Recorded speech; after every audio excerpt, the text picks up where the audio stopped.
തൃശൂരിലെ ജനങ്ങൾ വിജയകിരീടം ചൂടിപ്പിക്കുമെന്ന് തൃശൂർ ലോക്സഭാ മണ്ഡലം NDA സ്ഥാനാർത്ഥി സുരേഷ് ഗോപി. തൃശൂർ ചേർപ്പ് മേഖലയിലെ തെരഞ്ഞെടുപ്പ് പ്രചാരണത്തിനിടയിൽ ദൂരദർശനോട് സംസാരിക്കുകയായിരുന്നു സുരേഷ് ഗോപി.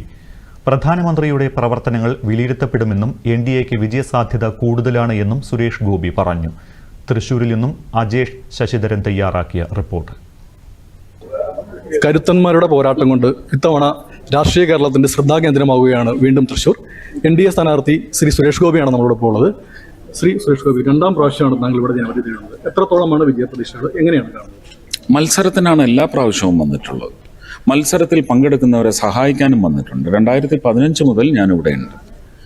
അതിൽ ഏതാണ്ട് 2016 മുതൽ ശക്തമായി ഇവിടെ സാന്നിധ്യം അറിയിച്ചിട്ടുണ്ട്. എന്നെ സിനിമാ നടൻ എന്ന നിലയ്ക്ക് പരിചയമുണ്ട്. പക്ഷേ ഒരു രാഷ്ട്രീയ സേവകൻ എന്ന നിലയ്ക്ക്, ഒരു രാഷ്ട്രീയ കക്ഷിയുടെ പ്രതിനിധി എന്ന നിലയ്ക്ക് അവർക്ക് സുപരിചിതനാണ് ഞാൻ.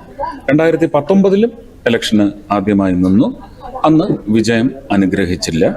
പക്ഷെ അന്ന് ഞാൻ പറഞ്ഞത് മത്സരത്തിനാണ് വന്നതെന്നാണ്. ഇത്തവണ ഞാൻ പറയുന്നു, ഇത് വിജയകിരീടം അവർക്ക് എൻ്റെ ശിരസിൽ അണിയിക്കാനുള്ള അവസരം സംജാതമായിരിക്കുന്നു. ഞാൻ തല വണങ്ങിക്കൊടുക്കും, അവരെന്നെ വിജയിപ്പിക്കും എന്ന വിശ്വാസത്തോടെയാണ്. നരേന്ദ്രമോദിയുടെ പ്രവർത്തനങ്ങൾ കേരളത്തിൽ വലിയൊരു ഇമ്പാക്ട് ഉണ്ടാക്കിയിട്ടുണ്ടെന്നാണ് ഇത്തവണത്തെ ഇലക്ഷൻ കാണുന്നത്. ഇത്തവണ എത്രത്തോളം ലോകം മുഴുവൻ ഇമ്പാക്ട് ഉണ്ടായെങ്കിൽ പിന്നെ കേരളത്തിന് അതിന് ഹൃദയം കൊടുക്കാതിരിക്കാൻ സാധിക്കുമോ? ഇത്തവണ സാധ്യത വളരെ കൂടുതലാണ്. വളരെ കൂടുതലെന്നല്ല, അറ്റ് ഇറ്റ്സ് മാക്സിമം ആണ്.